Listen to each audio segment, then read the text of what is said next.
Всем здравствуйте! Меня зовут Татьяна, и я рада приветствовать всех, кто заглянул сегодня ко мне в гости. Сегодня видео будет о рукодельных итогах последнего весеннего месяца, мая месяца. И вы знаете, готовясь к этому видео, выкладывая свои работы, я сама себя удивила. У меня 6 готовых работ. Да, многовато. Но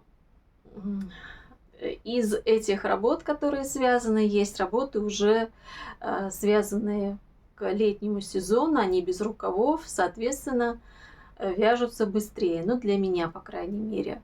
В обсуждениях в комментариях был такой комментарий, что многим блогерам помогают мамы, бабушки, тети, племянники, сестры. Вот я ответила и отвечаю, что у меня помощников нет. Я занимаюсь своим каналом полностью сама, одна. Единственное, что мне может моя дочь помочь где-то меня сфотографировать. Все. Все остальное, что касается вязания, монтажа видео и все, что с этим связано с роликами, все это делаю я одна. Гномиков у меня тоже, помощников гномиков нет. Но это так, немножечко шутка. Итак, давайте начнем, с чего у меня начался месяц май. А месяц май у меня начался вот с этого изделия. Это джемпер, связанный таким интересным узором. Можно сказать, что это сеточка. Мне понравился узор. И вообще, когда я начала вязать, я даже не знала, что это будет, какое это будет изделие. Потому что вот просто решила попробовать узор, такой большой образец. И уже в процессе вязания я поняла, что это будет джемпер. Но не так много мне его удалось надеть, потому что пришли теплые деньки, когда уже нужно было уже надевать что-то с коротким рукавом. Но тем не менее, на предстоящий осенний сезон, когда будет тепло или в конце лета, я, конечно же, с удовольствием этот джемперок буду надевать. Связан он из пряжи Alize Diva, многим известна. Это пряжа Silk Effect. Мне очень нравятся вещи из этой пряжи. И несмотря на то, что сейчас большое вообще разнообразие пряжи, различной и не такой бюджетной, более, так скажем, хороших составов, но тем не менее, когда выдается возможность что-то повязать из дивы, я это делаю с удовольствием. Я не отпариваю, я проглаживаю с изнанки изделия, вот через мокрую тряпку, вот сильно-сильно я так не отпариваю. Ну, как бы мне этого не нужно, эффекта в моих изделиях, по крайней мере, пока. Просто прогладила по изнанке. Смотрится эта пряжа всегда очень хорошо в изделиях. Ну и, конечно же, носиться будет тоже очень хорошо. Фотографии изделий буду также вам на экран добавлять. И в описании к видео, кто не знает, с правой стороны от видео нажимаете «Еще» или вот так вот галочка, и вам разворачивается описание к видео. Там как раз вся информация и все, что связано с моими изделиями, которые я показываю, буду также оставлять в описании ссылочки. Следующее изделие, значит, у меня пряжа, это пряжа Diva, мне была прислана в подарок Ириной, значит, моей победительницей в честь 50 тысяч подписчиков. Ирина сделала мне подарок. И там было 3 моточка пряжи. У меня вся эта пряжа ушла, прям вот осталось прям совсем чуть-чуть. Поэтому показать вам не могу. Но я думаю, что все прекрасно знают пряжу Diva. Следующее мое изделие, это изделие большое, мой кардиган, саланж, который я назвала. Вы знаете, я очень долго, долго думала, как мне назвать этот кардиган. У меня вот в голове все время было весенний, весенний, весенний, потому что он был и связан весной, и, конечно, чуть-чуть бы пораньше его связать в апреле. Но вы знаете, вот приходит мысль и идея, и как-то вот процесс идет. Значит, и потом уже, когда изделие было готово, я уже монтировала видео, вот тогда мне пришло на ум, я вспомнила песню и набрала название этой песни, и вот так решила назвать этот кардиган «Соланж». Кардиган связан крючком, отдельными деталями, но как-то я немножечко, наверное, не подумала, потому что, вот, знаете, спонтанно получился этот процесс, я вообще не планировала его вязать, просто тоже увидела узор на просторах YouTube, увидела у турецкой мастерицы. И просто за руками повторяла этот узор. Схемы у меня нет, но у меня видео, я провязываю раппорт этого узора, все показываю. Значит, также видео все рассказываю, что случилось, почему нужна была реконструкция кардигана. Кому интересно, также можете это увидеть. И, конечно, я с удовольствием буду это изделие надевать. Я такие кардиганы надеваю и зимой, когда в помещениях тепло, с рубашкой или с блузкой, может быть. Ну, в общем, как бы в них очень удобно. Цвет, очень многие отметили, что красивый цвет. Действительно, цвет очень красивый. Мне встречался такой цвет, наверное, дважды. Один раз в слонимской пряже у меня вот такой был цвет похожий. Он и не розовый, и не сиреневый, а что-то среднее. И вот здесь вообще вот прям вот один в один подобрала пуговицы. И я хотела, чтобы пуговицы были прямоугольные. И так довольна. В общем, вот такой вот у меня кардиганчик. Связан он из пряжи семеновской Аэлита. Вязала я его в 2 нити. Также фотографии вы можете увидеть, как этот кардиган смотрится на мне. Следующее изделие, которое вы не видели у меня на канале, я его не показывала. Значит, меня спрашивали про лен Хэмпас. В прошлом году я купила бобинку льна. Это ивановский лен. Я рассказывала, что я тоже живу в Иванове. И этот, значит, лен производится у нас. Несколько производств работают именно с льняной продукцией. Я не знаю конкретно, где производят этот лен, но так и написано, что ивановский лен. Это просто лен, стопроцентный лен. В этом году у них лен мокрого прядения и разная весовка бобин. В прошлом году я покупала 500 граммов. Значит, в 500 граммах 2500 метров.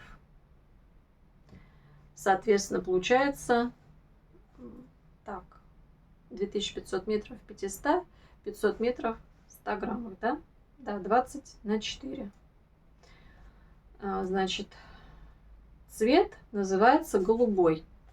Цвет очень яркий, ниточка тонкая. Сама по себе нить состоит из нескольких тонких нитей, соединенных в одно. Я буду отдельно рассказывать, делать видео об этой пряже.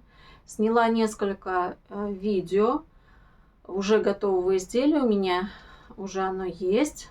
И потому что меня просили, и нужен, конечно же, просто обзор, чтобы люди, некоторые уже вяжут, кто-то еще только планирует купить. Ну, как бы лето только началось, поэтому вполне нужно мнение об этой пряже. А связала я вот такую вот маечку. Это детская майка. Посмотрите.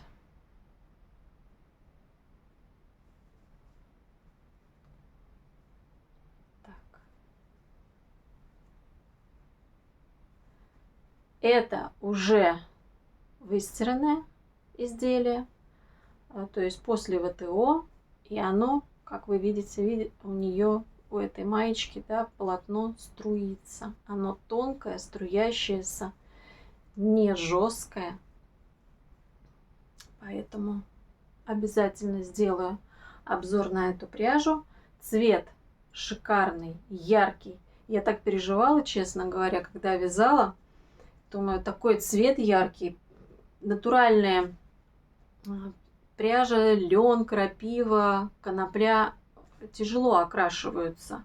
А здесь такой яркий цвет. И вы знаете, в процессе стирки вообще линьки не было. Вот прям слегка, вот прям такая голубинка, но не было такого.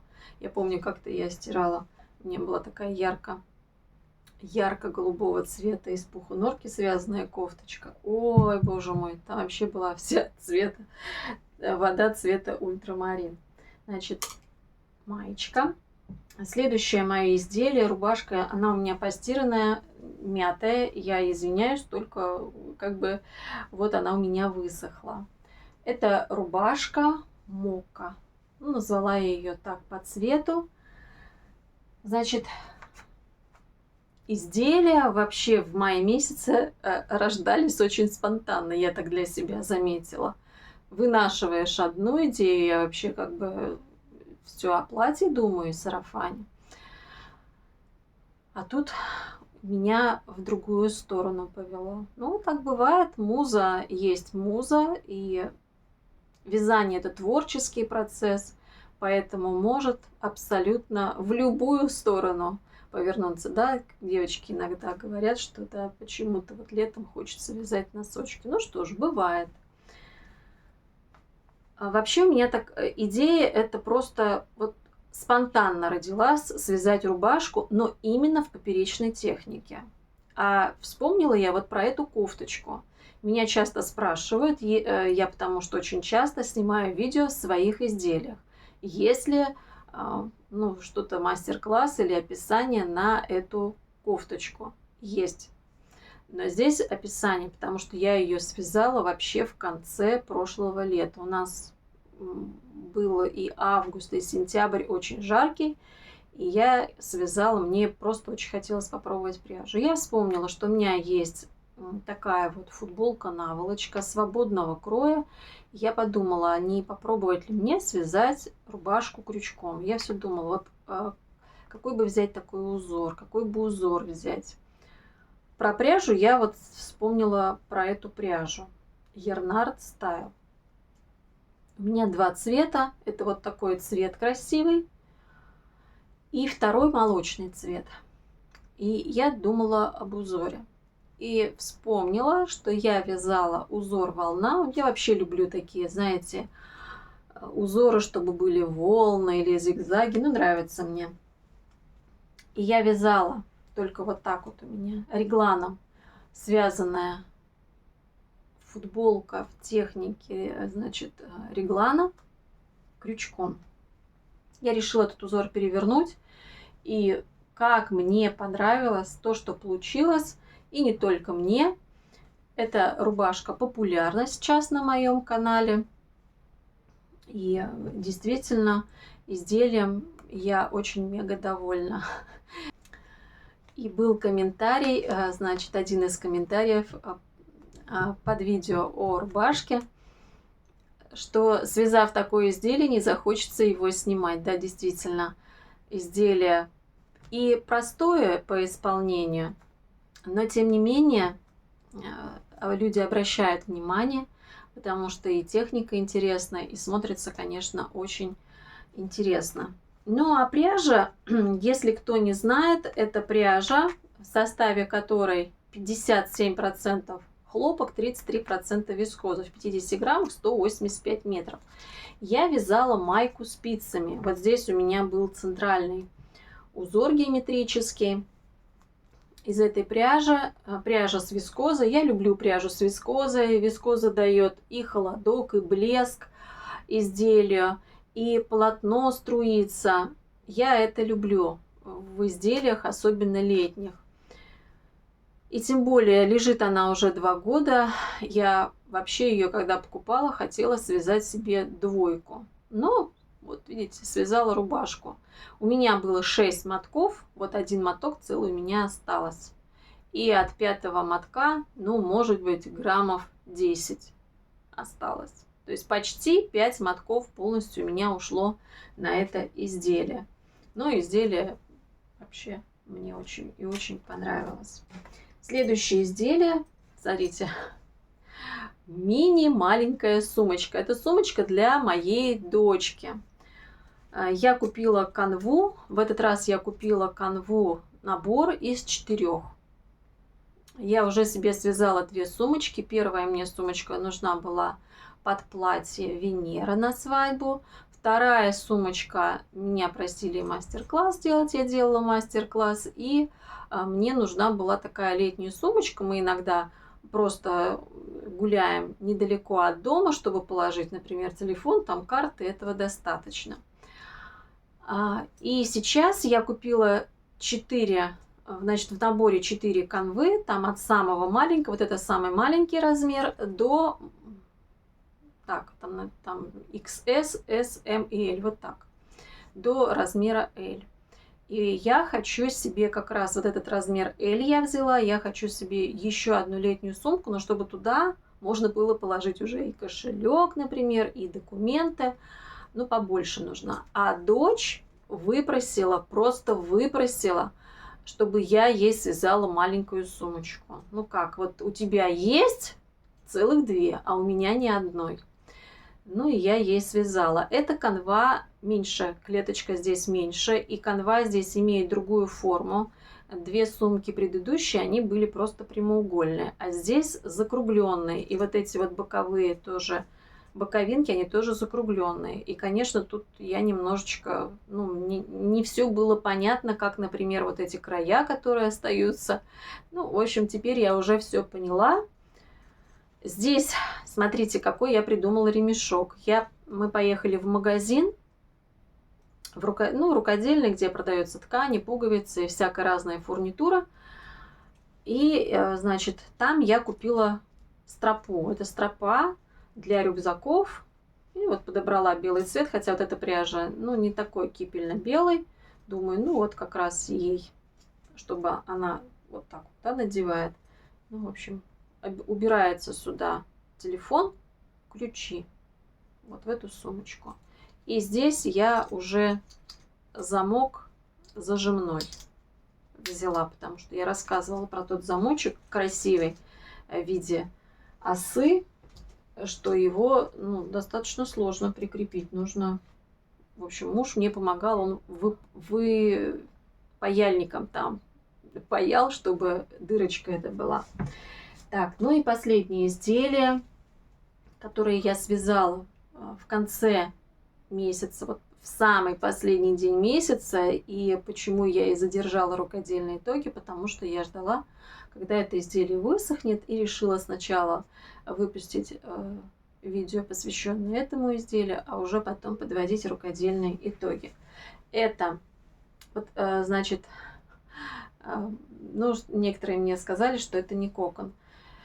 Я, когда видео выпускала, я говорила, что хотела изделие коконоподобное. Но вот не могу я назвать ни футболкой это изделие, ни блузкой, ну, как это у меня язык не поворачивается. Но на кокон больше похоже. Суть не меняется от этого, я думаю, да? То есть вот такое изделие. Мне хотелось изделие свободное, летящее, струящееся. Оно таким и получилось. Пряжу я использовала летнюю.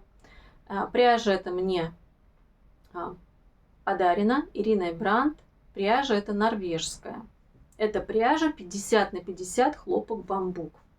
Я говорила о том, что я впервые пробую пряжу с бамбуком. Но до этого момента мне не выдавалось возможности поработать с подобной пряжей. Но я знаю, что можно найти пряжу с бамбуком других производителей. Очень часто, ну вот, например, пряжу, да, которую мы покупаем, вот в 50 граммах летняя пряжа, это круглые такие циферки, да, 125 метров в 50 граммах или 145 метров, 185, 165, ну вот часто то, что мне встречается, а здесь 147 в 50 граммах. Пряжа очень мягкая, очень приятная к телу, вот она настолько комфортная, я даже не знаю, с чем это сравнить. Вот если вискоза, она холодит, действительно есть такое от нее, то бамбук тоже такими же свойствами обладает, но вот это вот ощущение мягкости, ну, очень приятное, очень приятное. Изделие получилось вообще белый цвет, он всегда придает нарядности изделию. Белый цвет. Я очень люблю белый цвет, особенно в летних изделиях. Мне он очень нравится, потому что сочетается он со многими другими вещами. На это изделие у меня есть платное описание. Вся информация также в инфобоксе к видео. Вот посмотрите, 6 готовых изделий. Я думаю, что мне можно поставить 5 с плюсом, да, за работу в этом месяце. Ну что ж, итоги подведены, работы готовы, в свет они вышли и еще не раз там побывают. Это вообще очень здорово создавать красивые, индивидуальные, неповторимые вещи своими руками, чего я вам всем и желаю. Творить, создавать и быть неповторимыми. На сегодня это все. Я с вами прощаюсь. Желаю вам всего самого доброго, хорошей погоды, хорошего настроения, гармонии в душе и вокруг себя, конечно же. Ну, а сегодня пока-пока. Увидимся совсем скоро. До новых встреч!